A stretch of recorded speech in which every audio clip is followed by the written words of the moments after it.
Hello, everybody. It's Tom Stoukas coming to you from Sarnia, Ontario on Tuesday, August 12th. Didn't want to come on tonight. Kind of do a lot of stuff, have a lot of stuff on the go, but I said, screw it. I have to go, even though it's a hot, gross summer. And trying to find an apartment, hard, very hard in Canada, very hard in shitty Sarnia. But anyway. Very hot these last few days in southwestern Ontario, and the third world air is just as good as usual. Can't even breathe, don't even want to stay outside. So yeah, we imported the third world, and even the weather. We even got the third world weather. See, the fires are going strong, especially in eastern Canada, which never was like a hotbed for wildfires.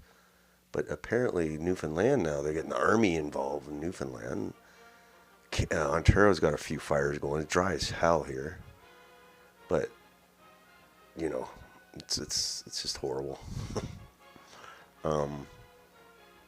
So, the cruel summer.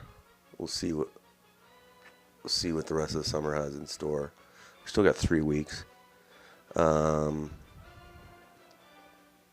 But yeah, it's gross. I'm not trying to sound like a complainer, but I was out last year. We fixed a new patio, European style patio, and I was out there all summer because it was so nice and beautiful. But this year it's been just gross and can't breathe, and it's just not enjoyable. So, oh well. Hopefully it's just a one-off. But it's like we can't catch a break here. So let's go to the daily recall here of like I said, summer is not really crazy news. Everybody's pretty well on vacation. Dog days of summer, August. So there's still a few things happening, not necessarily good things, but first in Sarnia, I did some local news in Sarnia. There's a big controversy in Sarnia. And I think Sarnia is like a good microcosm of Canada. Like, all the issues are happening here, just like they're happening in every town. So you kind of get an idea of what the issues are right in front of you now. Like, before it was always in Toronto or some big city, but now you can see it in your own town. The various issues, like the wildfires, for instance. Never had wildfire smoking problems in Sarnia. Now we do. Another thing is this drug use is very rampant in Sarnia. A lot of people on drugs, a lot of crackheads, a lot of people roaming the streets, leaving their kids with the grandparents to watch. And now they want to build this group called Indwell wants to build a 51-unit building in Sarnia to house drug addicts who are trying to get off drugs. And it's basically supportive housing, so they give them all sorts of supports and whatever. I think it's kind of like babying them. Like, you're giving them an apartment, you're letting them use drugs, you're giving them all these supports. And it's like, while the rest of us can't even get an apartment on our own, and we're not even on drugs. So anyway, the big brouhaha is not, the issue is not to make this building to house drug addicts, because drug addicts are very hard to house, so it's kind of needed. The question is, they want to plop it right in the middle of this residential neighborhood that's had its share of drug problems for the last 20 years. And now they want to plop it in the middle of this residential, and the residents don't want it. So they had this big overflow meeting at the City Hall, special meeting, and the council chambers were full, so they had to put people in the lobby and put a big screen there. So it was pretty interesting. And most of the residents there don't want it because they've had to deal with the drug user scene for years, and the city's left them on their own. The city's screwed up that whole area. We had a hospital there, and it was closed down. It was a big hospital. They shut it down, merged with the other hospital. but the hospital was left empty for years and years and years. So it became a kind of a magnet for criminal activity, prostitution, drug use, theft, violence, all sorts of things. And the whole area became a magnet because of the hospital. And the city had a fight with the province and took years and years to get rid of it. And the province never even ended up paying to demolish it, even though it did it for Windsor. But anyway, so these residents were been through so much. And then they opened up a homeless shelter in that area right by the old hospital. And until recently, it was allowing drug users in, which was causing all sorts of problems. Now they're drug free. And now on the hospital land, they built nice new apartments and new houses. So it's a chance for the area to turn the page. And what does the city do? They donate land, or this county, but the city too. They donate land to this Indwell group that does like kind of apartment rehabs, and they kind of rushed it through. They didn't want the neighbors to know, apparently, and they didn't consult because the neighbors obviously didn't want to do it. And hold on.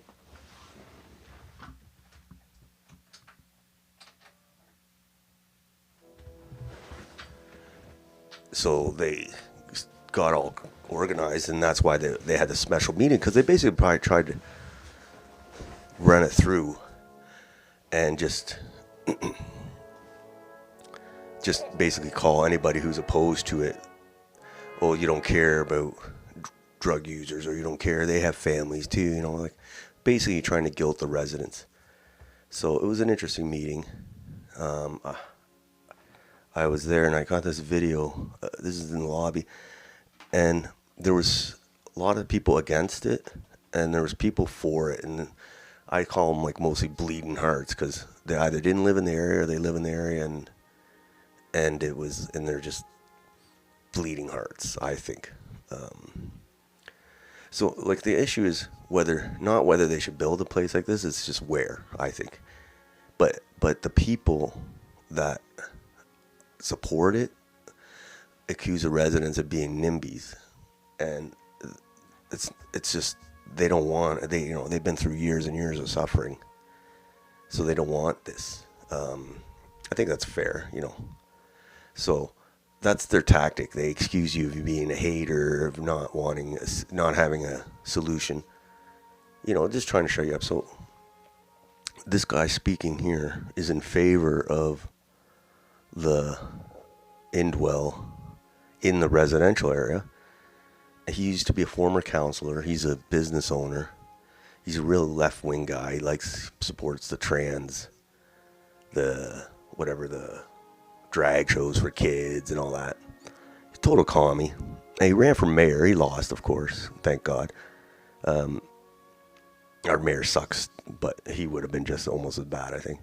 So anyway, he was going there to basically shame the residents, saying they're just a bunch of old people with money and they're going to die soon. So it caused quite the uproar. It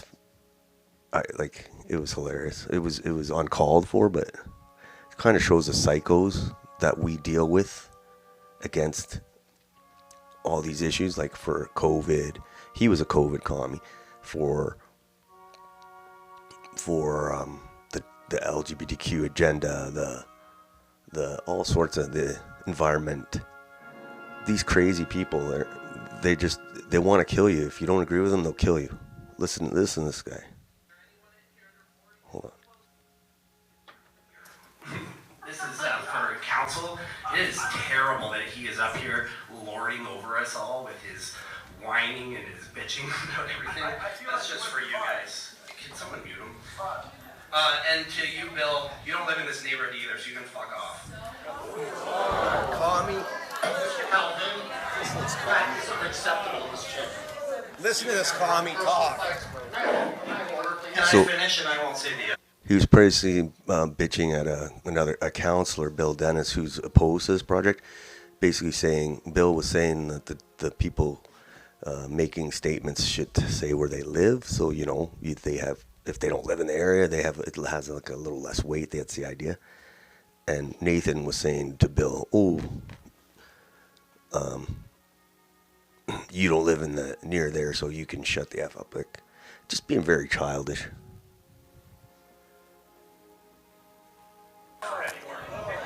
So he's just trying to get a rise out of all of us. Go home, commie. That's me, sorry. I wanted to say other words. Mornings I wake up in the south end of Sarnia. I see the beauty and the people who wake up here too. The coffee shops, the active schools. My boy goes to Hannah. Whatever is left on the street from the night before, the traffic, the no Indwell signs, the yes Indwell signs. The river keeps rolling west. The valley keeps processing from the south. The lake keeps bringing peace to the north. And living in a city run by people who can't see the future feels like living in a post-apocalyptic reality. Just a few weeks ago, our police chief, who isn't from here, and a high school principal still padding his resume, convinced this council to take the next step in spending millions upon millions of dollars on a new office. Have any of you looked at the data on the connection between police intervention and stable housing? Have any of you? You really should educate yourselves. That's what makes this so-called public... So he's blaming the police, I guess, for the drug using problem. Here were unhoused or had been in the past, and there are some. Being here today would feel like walking into a room full of people deciding if you deserve to exist. And honestly, how old are you all? Listen to this. God or the universe taught you by now to build a city for your children and your children's children? Hasn't life taught you that discomfort is your problem and that you should go to therapy instead of literally blocking houses from being built? Where are the elders who know what legacy means? All I see are old people worried about their lawns, made uncomfortable by the existence of human beings who don't act in ways that they understand. Is there anyone in here under 40 who is opposed to this? That should tell you something. Better yet, when the people most against housing are the ones closest to never needing it again, that should tell you everything. Listen to this, seriously, why the bleep are we letting the public decide this at all? The people most invested in stopping this are the ones the least to lose and the most to hoard. If you're the type of person who shows up to influence public policy just to stop something good for the city from happening, may I suggest you take up a hobby? Pickleball's really taking off. Or you could try masturbating a few days in the air-conditioned comfort of your own home. This is a former councillor, and basically saying these guys are NIMBYs. They're just saying, they're not saying not to build the facility. They just don't want it in their neighborhood because they already have a homeless shelter. They already had 20 years of drug problems because of an abandoned hospital. They don't want any more. I think that's a fair request, but he's basically calling them old hoarders that are going to die, and the commies will come take their money.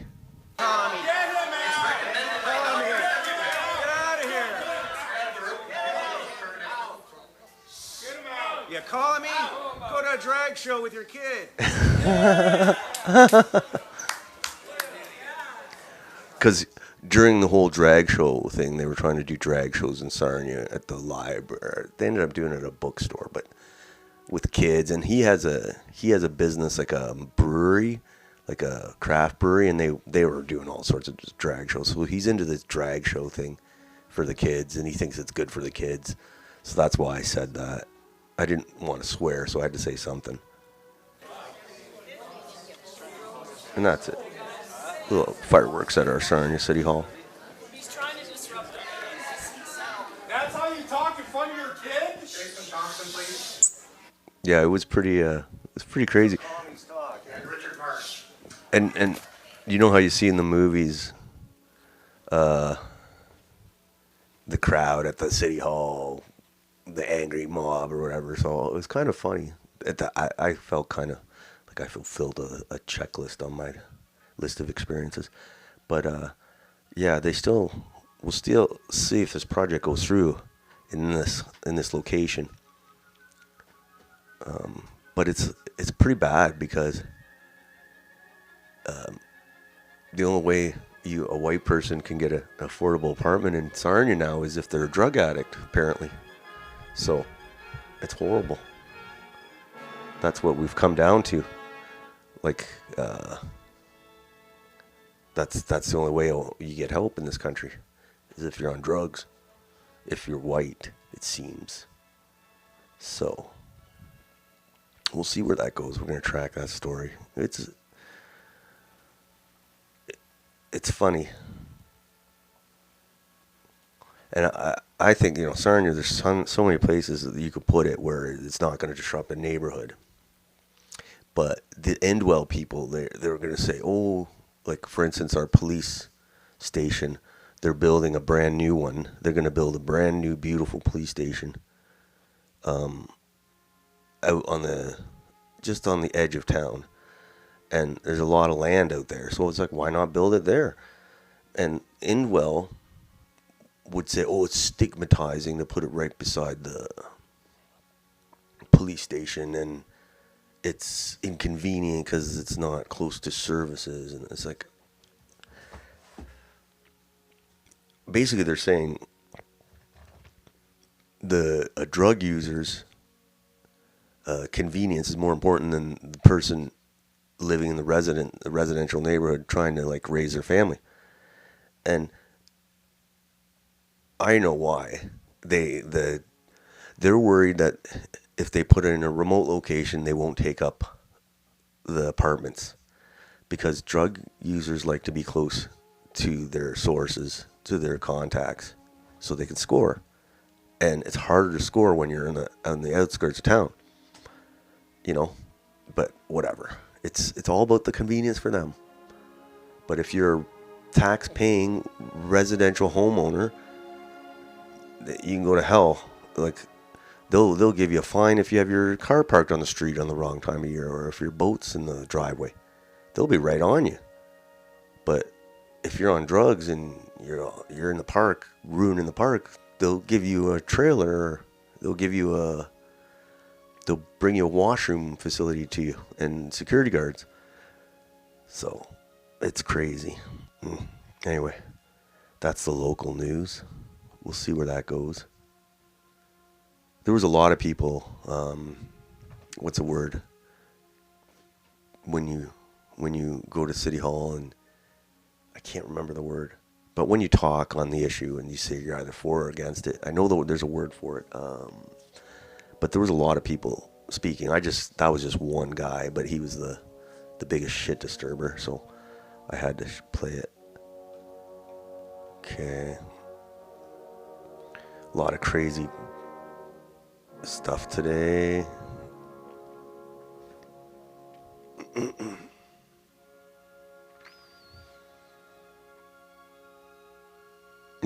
That's funny. So this is Nova Scotia, how they banned people from the woods. They're fining people $25,000. I guess they've given them like 6 of those fines. That's like $150,000. This is kind of a joke, I think. Intimacy ban. Effective immediately. All forms of sexual activity, including kissing and handling, are prohibited until November 1st to reduce the risk of seasonal hazards. When Nova Scotians engage in physical intimacy, body heat and friction can increase the risk of wildfires, emotional instability, and even climate change. This is about keeping our community safe. So no sex within 100 meters of a tree, shrub, or patch of moss. Fire-approved rooms with a bucket of water nearby. Self-love is permitted only from 2 to 3 a.m. for single residents. Drones equipped with heat sensing cameras. So you think it's funny, but it's not. It's you never know with these guys. I remember during COVID, Teresa Tam said glory holes were the way to go to avoid COVID. So it looks like a joke, but you never know with these crazy commies. So more from the East Coast coming up here. Hermes. I don't know who this Hermes guy. Oh, that's yeah, I think I know.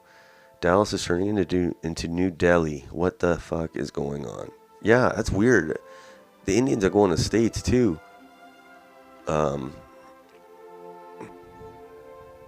They're everywhere.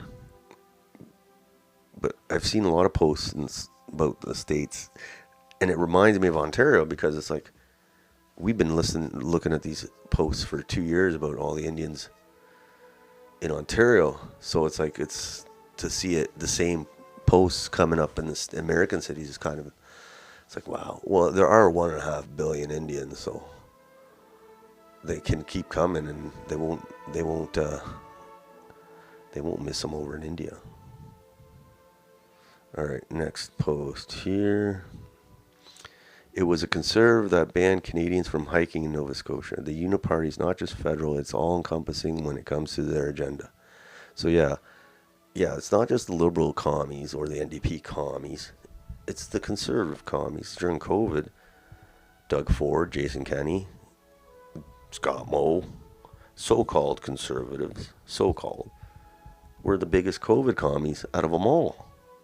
And, you know, like, they've showed their true colors. They're just pink-eye, progressive conservatives. They're not actual conservatives. They didn't do anything to defend the country's history, heritage from being destroyed, slandered. Look at Sankova Square.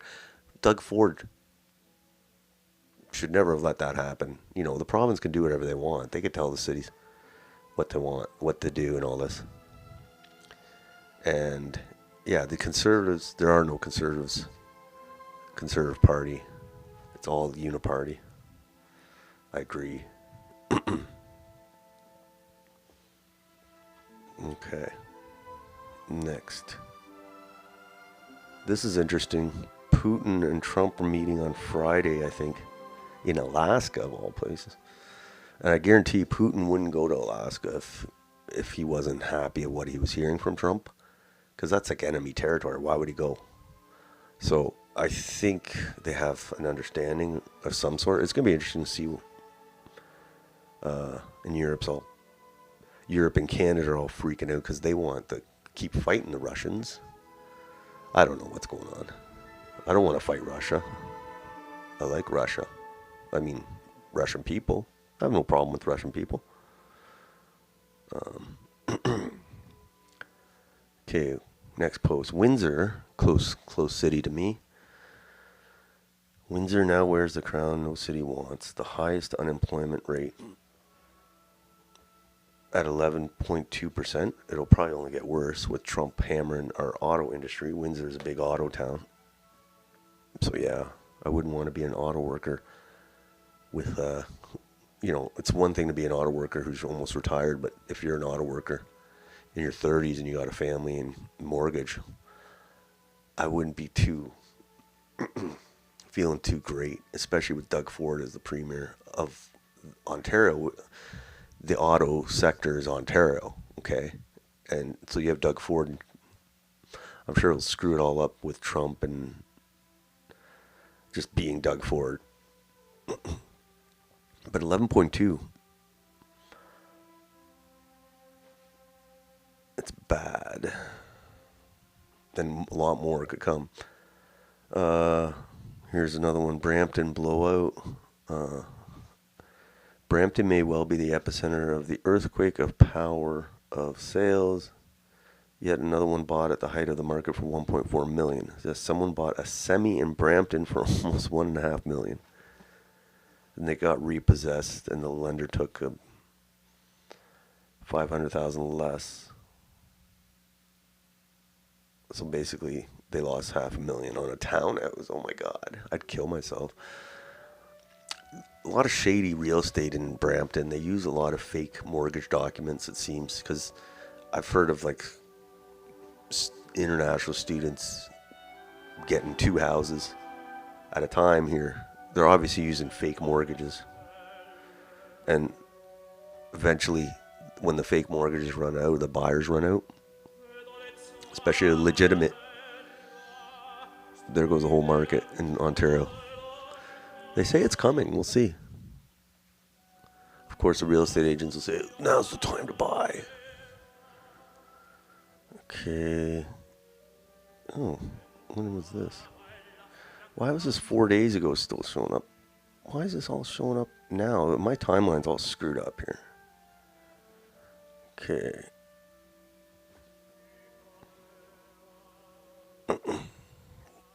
That's so weird. Okay, let's start again here.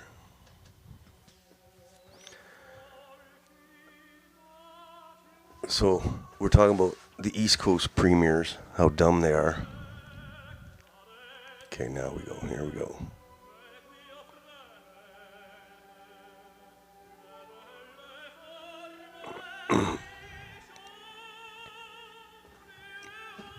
Yeah, okay. So, yeah, you got the Nova Scotia premier banning people from the woods, which is stupid. And now you got this one who's kind of like in New Brunswick. They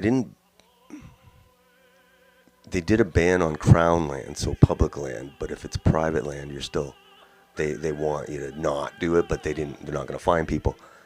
But this one's such a retard. It's like the Canadian premiers are like trying to outdo themselves on being who's the biggest retard. You know, like all the way back from COVID. It's like they're all dummies. It's almost like a prerequisite. They don't want any smart people. So anyway, this one, she wasn't a premier during COVID, but I guarantee she would have been a total COVID commie. I hate the way she taught her voice. Oh my God. So basically she's saying, we don't want you in the woods, not because you're going to start a fire, because that's retarded, but because if you break your leg, we're not going to come get you because we're so busy worrying about fires. And they did this with COVID in Sarnia. I remember they said you couldn't have a fire during COVID in your backyard. So they locked us in. They locked us down. We couldn't go anywhere. But now they said you can't have a fire in your backyard because the emergency responders are too busy with COVID if they get a complaint about your fire. It's like, last time I checked, the firefighters ain't going to fight no COVID. So anyway, that's what reminds me of the COVID bullshit. And she's saying basically, oh, we're going to be so busy that if you break your leg in the woods, we're going to be stuck there. Like, I don't know how, she doesn't understand how stupid she sounds. Let's see what she says here. I hate the sound of her voice too. Really needed. Me going for a walk in the For a walk in the woods is going to cause a fire. I can understand why people think that's ridiculous. But the reality is, it's not that you might cause a fire. It's that if you're out there walking in the woods and you break your leg, we're not going to come and get you, because we have emergency responders that are out focused on a fire that is threatening the lives of New Brunswickers. And if you take your boat out fishing in a pond in Crown Land, I didn't know paramedics. I didn't know paramedics are firefighters too. I don't know. and you capsize, we're not going to be able to come and help you out because our first responders are focused on an immediate and serious threat to our province. And so it's the possibility of diverting emergency resources away from where they are really needed. Yeah. Me going for a walk. Like, she just sounds like a total idiot. Like, she's basically saying, why pay taxes? Because we're not doing our job. We can't protect you. We can't save you. So why? Basically, she's saying, why pay taxes? Because you're not getting anything for your tax money. They can't fight the fires, and they can't rescue you if you get stuck. So it's like, that's like an advertising for not paying taxes. There's Randy Hillier. I've been walking in the bush and elsewhere for over 60 years and have never broken my leg. But that's the reason New Brunswick has banned walking in the bush. Good grief, why do we tolerate liars? Yes, man, it's crazy. It's crazy. Imagine if she was a COVID. Oh my God. Just look at her. Oh. She would have been a total COVID commie, 100%. Okay, next post. So the game they play here is they make an order and say it isn't right, hoping to get a refund and keep the food. So they're food scammers. I see a lot of these videos about black people like destroying restaurants or trying to scam restaurants. And I grew up in the restaurant business, so I know, how hard it is to run a business, and then to have someone come and destroy it over an order is even worse. So I was like, man, I kind of understand why they had the segregation in the restaurants. If this is any sign, like, come on, there's no way to act in a restaurant. And apparently they don't tip, and they're rude, and they run out on the bill. I'm just saying, that's what the videos are showing. So, look at this guy, he's freaking out. I don't want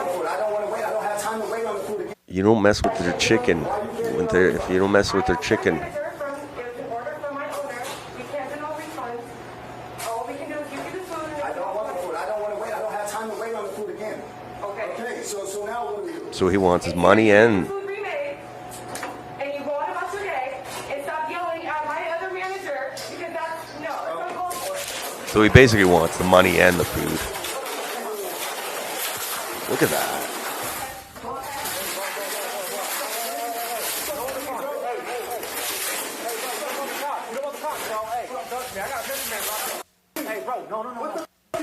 Like, they don't understand how much damage that is for the restaurant. Like, especially if you're an independent restaurant. If you're not like a fancy franchise, even the franchises, they can't afford to keep replacing shit like that. But if you're an independent and some guy does that to your restaurant, it's going to be hard. It's hard on you. It's very hard. So, yeah. Hopefully we see less of these videos in the future.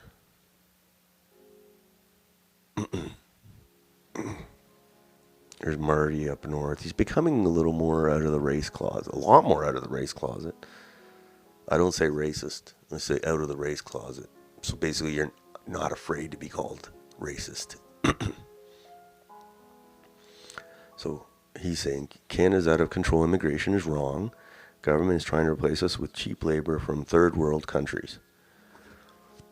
And he's basically saying this so other people will hear it and say the same, or won't be afraid to say it and won't be afraid of being called racist. But yeah, it's horrible. They're totally replacing us. The ones that aren't on drugs, they're replacing us.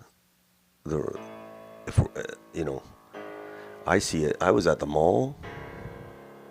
The other day trying to escape the heat. It was all Indians and a few black people and that, and whatever. It's fine, but it's not. Well, it's not fine, but it's like, how does this happen? Like, it just came out of nowhere. It's weird.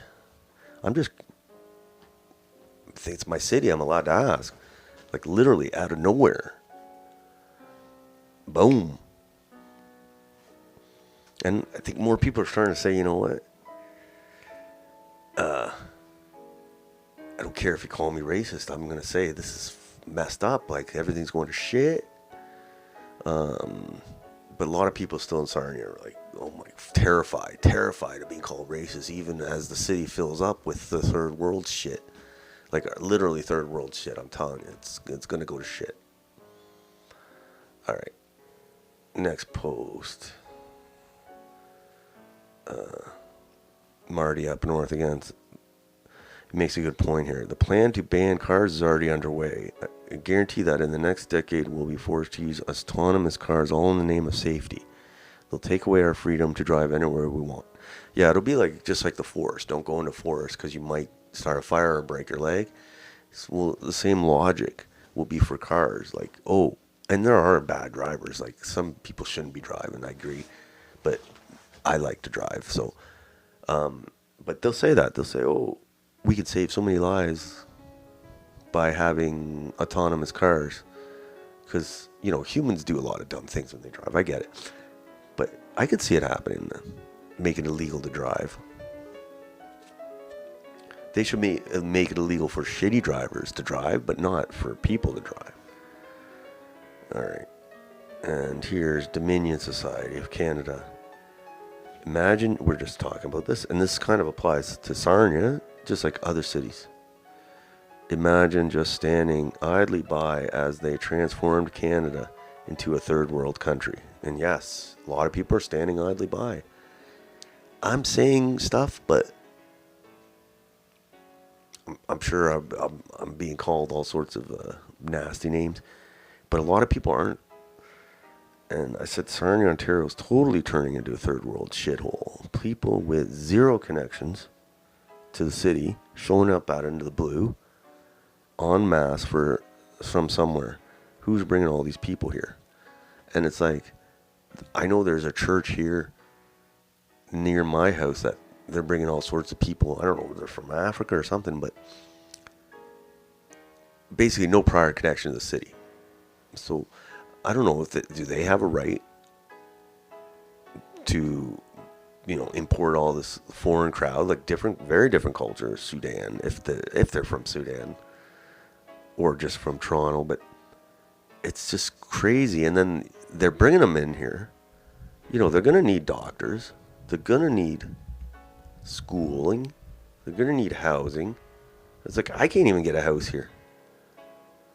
If I want to see my kids, if I want to take care of my kids or get a job, I have to choose, you know. I can't. And afford my own place or see my kids. You know, like, so I have to make a choice. So bringing more people here en masse, like by the busload, is only going to make the housing situation worse. But they don't care. There is definitely a deliberate effort to ship all these people here from Toronto, I don't know, or from another country, I don't know. But it's, you know, you got to take care of them. It's a lot of strain on the systems. Like I said, but before it was like, for Sarnia, it was like mostly international students because we had the college here. But now it's families, it's like whole groups of people. And yeah, we're having enough problems as it is here. And Sarnia is a very docile population. Like the voting, the turnout for the municipal elections are always low and very apathetic. A lot of people just want to get out of here because there's no opportunities. Or for like families, it's hard to raise a family with the economic opportunities. So yeah, what do? Let's bring more people. All right.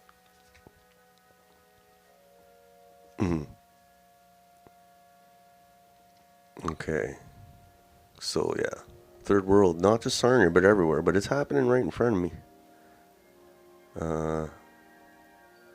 Here's Ryan Garrison on Mark Carney. Like our traitor politicians claim we're on the worst crisis in history. Our politicians, Mark Carney.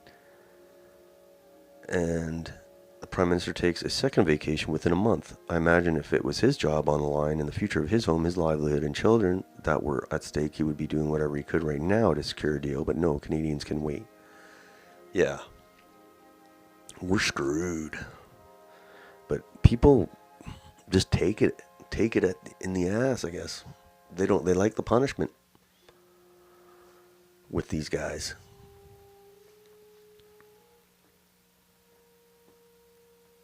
Okay. Yeah, all the Canadian premiers are retarded. You got that Ebby guy. You got Wob Canoe, Mo. Even Danielle's showing a lot of stupid moves.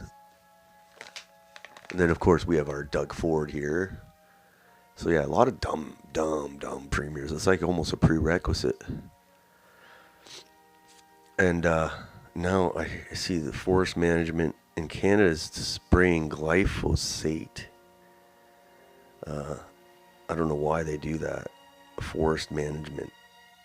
But I was like, it sounds like our forests are like not being maintained. So it's like instead of like spending billions of dollars on foreign wars and foreign gender equity programs in third world countries, spend it on like an actual like forest management program, and you know, train Canadians, especially young Canadians, and to maintain our forests, because we got tons of forests here that need to be maintained. But that would make too much sense. We're governed by traders, so it would make too much sense. Okay. Next, Bruce. Old stock Canadians going homeless while new Canadians get $84 a day for food and hotel rooms funded by the taxpayer. Yes. I'm not going to get into my personal situation, but I'm stuck here. My dad's. I wouldn't love to get an apartment. I'm stuck in Sarnia against my will, but I can't get an apartment to get a decent apartment in this town. It's like almost $2,000 for a 2-bedroom which is ridiculous. I mean, it should be like 1,200 max. But this endless stream of refugees or economic migrants, most of them, are getting the treatment from the government. So it's not going to go on forever, I'll tell you, because people aren't going to put up with this forever. Okay, and on international news, I saw little things today on Iran and Israel. And remember the big deal when Trump bombed Iran's nuclear facilities, and everybody was like worried it was going to be another Iraq war and like kind of like another huge Middle East war for the U.S. And then it kind of all settled down. But it's, people think it's over. And Trump like brought peace, but no, it was just a temporary halt. Because there's no way Israel's done with Iran. They want that regime out of there. They don't like them. They don't listen. So there's like, you guys got to go. So now I see today, a few tweets. I don't know how true they are, but I'm pretty sure it's true, because I knew if they didn't go full war with Iran a few weeks ago, like they were almost did, it was going to happen at a different time. So I'm not surprised. You see, this is from Foreign Policy, this headline.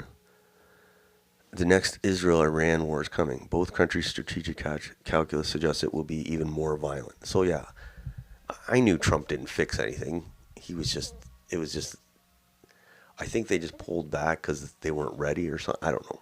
Well, they needed to get opinion more in favor of a war. I don't know, but I'm not going to get into this paywall article, but I looked at the opening paragraph, and it's kind of interesting. It says, and this is a very pro-Israel. Foreign Policy is not an anti-Zionist publication by any means. But look at the first line. Israel is likely to launch another war with Iran before December. So it's not like another war is likely. It's like Israel is likely to launch another war with Iran. And so that's what Foreign Policy is saying. Basically a preemptive war, which is kind of illegal, but, and so, Foreign Policy, I'm not saying there's gospel, but I don't think they would be printing something like that if they didn't have some decent sourcing. So yeah, we'll see. Could be by end of August it starts, but they're definitely not done with Iran. No. Israel expected to launch second military campaign against Iran as soon as late August, which is expected to be larger in scale and of greater intensity than the first conflict. So I think the first one was just kind of like softening up the public for another war, and maybe softening up Iran, or kind of getting a feel for their defenses. But yeah, it's going to be a big one. There should be some fireworks coming in the next couple months.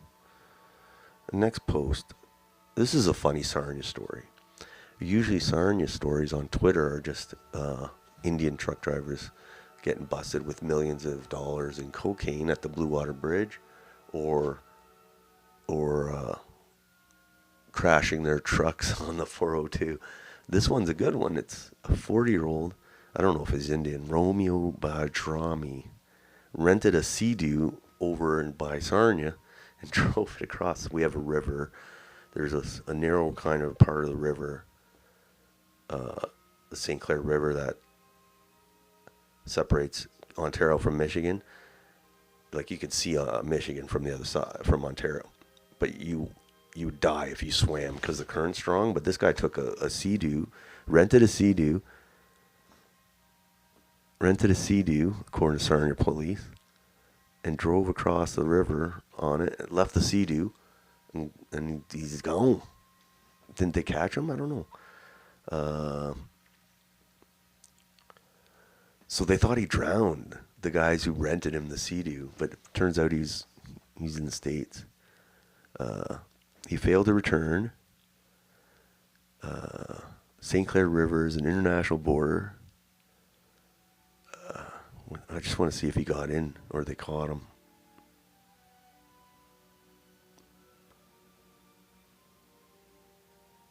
Okay. So they kept calling him to say, "Hey man, where's our sea-doo?" And he kept saying, "Oh, I'm only 10 minutes away." Shortly after midnight, the Coast Guard advised they had located the sea-doo on the American shore south of Sarnia. With the sea-doo was a shirt that Bajrami was last seen wearing, a life jacket, and keys to the sea-doo. Well, at least he left the keys. So he was successful. He got away. So Sarnia police have issued an arrest warrant for him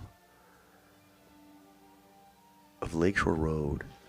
That river is really hard to cross. I know some people have tried crossing in the past on a dinghy and they died or got caught. Swimming, you die because it's deceptive. You see it, you think, "Oh, I can do it," but you won't. But Sea-Doo apparently works. And it's funny, they had a picture of Toronto. So if you drove the Sea-Doo from Toronto to Port Huron, it would have been a lot of gas. So something other than the drug bust at the Blue Water Bridge. Yeah, progress. We're making progress. Next post. I saw this. This is interesting. So apparently, the driver who was charged after crashing into Doug Ford's car is gone to a little while back, he crashed into Doug Ford's SUV. Didn't hurt anybody. Now he crashed into somebody and killed the whole family. No, he only killed the father of 3.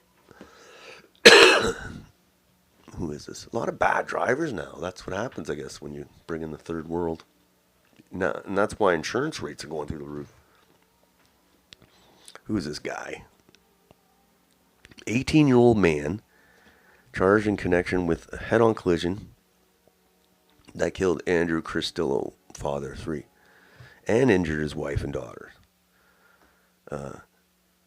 Earlier this year, he was charged in a crash with a car carrying Ontario's premier. So how the hell is he still driving? I don't know. Who's this guy? Oh, the other driver fled the scene, according to police at the time. So, who's this fine Canadian? Jai Wan Victor Kurumbanathan. Sounds like Sri Lankan. So, yeah, these guys don't know how to fucking drive, man. It's ridiculous.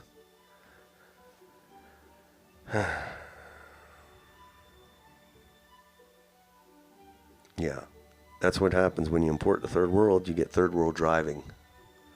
It's ridiculous. And he didn't stay at the scene. Wait.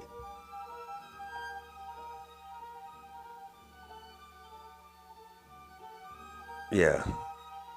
He didn't even stay at the scene. So, yeah.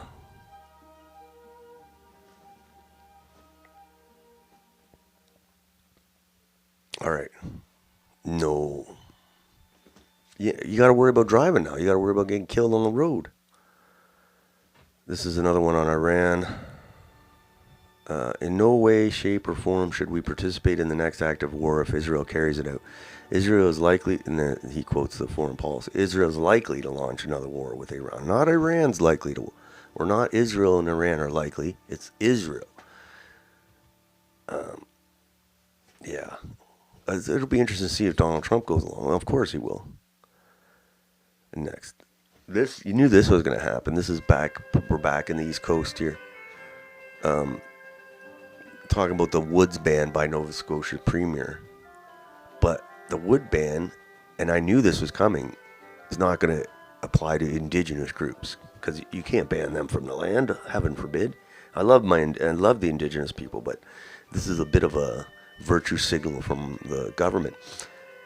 It reminds me of Black Lives Matter when George Floyd got killed. So basically they were saying, don't go out don't go into large crowds because of COVID. But then when the Black Lives Matter thing happened, they said, oh, you have to go to fight racism. That's more important than dying from COVID. So this is kind of the same thing. He's saying, don't go in the woods because you'll start a fire. But if you're Indigenous, you can go because, I don't know, under strict condition, whatever. So it's like a double standard. It's virtue signaling. It's basically saying the wood ban, the walking in the woods ban's stupid because we're going to let the natives do it because we know it's stupid, but we still got to act like we're doing something. So we're going to make the non-natives obey the ban. So it's retarded. Remind me of the George Floyd thing. I thought a lot of COVID kind of comparisons. Next, I'm going to finish up with Doug Ford, retard Premier of Ontario. He's basically trash talking Trump again, and we're still in the trade negotiations, and this guy's got no position. We're nothing to bargain with this guy, and he's trying to run for prime minister. He wants to take Pierre's job and then run for prime minister because that's his dream, and that's why he's making statements like this. And I hope to God he doesn't become prime minister because, I hate Carney, I hate Trudeau. I think they're horrible traitors to the country. But the idea is for us to get better, and I think with Doug Ford, we're being worse. Like, our goose will be cooked if this guy's prime minister. I'm not saying Carney's better. Carney's bad too. We need to get rid of him. But we're not going up with Ford. We're going down. We're going real down. So let's see what he says today on the Trump. He has to say something because he's running for Team Ontario, Team Canada. Listen to this guy. You have to listen to it. And I just want to thank each and every one. You have to listen to this guy in the context that he's running for prime minister. All right? He's won 3 majorities. He ain't going to run again in Ontario. So this is him campaigning for prime minister. So if you look at it in that lens, it's interesting. But he sounds like a total dummy because he's Doug Ford. Have another beer, Doug. And I just want to thank each and every one of you. It's Team Ontario, Team Canada. And there's one thing President Trump has done. One thing. That's the only credit I'm going to give this guy, is he's united the country. I just want to thank each and every one of you. It's Team Ontario, Team Canada. And there's one thing President Trump has done. One thing. That's the only credit I'm going to give this guy, is he's united the country. He's united the country. Like, is Doug Ford that brain dead? Like he's so out of touch. He actually thinks Trump united Canada. He might have united the elbows up retards, but he didn't unite Canada. Trust me. I'm not united with these guys at all. He's united the country no matter what political stripe you're from. Bullshit. We're all Canadians. We're all Ontarians. And we're going to fight like no tomorrow. But thank you, and may God bless the people of Ontario. See, he's trying to. He sounds like he's running. You hear him. God bless the people of Ontario. How are we united, Doug? You flooded Ontario with millions of people that from third world countries just so you can, please your masters, your globalist masters. How are we united? You supported Trudeau when he destroyed the country. You were a COVID commie. How are we united? What a clown. And then every time fat retard Doug Ford opens his mouth, he digs a deeper hole for average Canadians. Shut the fuck up, Dougie. Yeah, like we haven't even started. If this trade thing goes south, really south, with our leadership, we haven't even seen the pain. And this guy's trash talking because he's just going to go to his cottage and drink beer. He has nothing to lose. He's, like he said, he wants to sound like the prime minister. Sorry, I'm getting a little passionate today about this. Have another beer. So I appreciate the question. Sorry, I'm getting a little passionate today about this. Because that guy drives me crazy down south, I'll tell you. And 41 million other Canadians. It's like he's ready to cry. Like, that's what drunks do when they have too much beer. Get all emotional. So anyway, yeah, listen to this guy. Like, he's clearly campaigning for prime minister, but man, if he wins, it's a disaster. Because as far as I'm concerned, Ontario's a disaster. Okay, housing, everything, housing, schools, crime, education or healthcare. It's all a mess. So we got this fat guy. Oh my God. And a couple more. Ooh, Doug Ford. Another thing he was saying on that press conference that shows he's campaigning is he's talking about taxes, how we need to cut taxes and we're taxed to death, and he's going to ask for the PM for tax cuts next week when they meet. So that's another thing he's going to run on is, I'm going to cut taxes. The Liberals have been raising taxes for 10 years. So he's definitely going to make a run for it. We're screwed. We're screwed with the Liberals. We're screwed with this clown because they're all the same party. So, yeah, that's it. So, yeah, he's been Premier 7 years, hasn't said a word about Liberals and taxes. Now he's campaigning, he's going to mention it. And that's it for now. That's the news today. It's screwed. We're screwed. We can't get any relief here. Anyway, next broadcast will be August 15th, Friday, August 15th, middle of the month. We'll see where we are then on everything. Until then, everybody have a nice night and stay cool.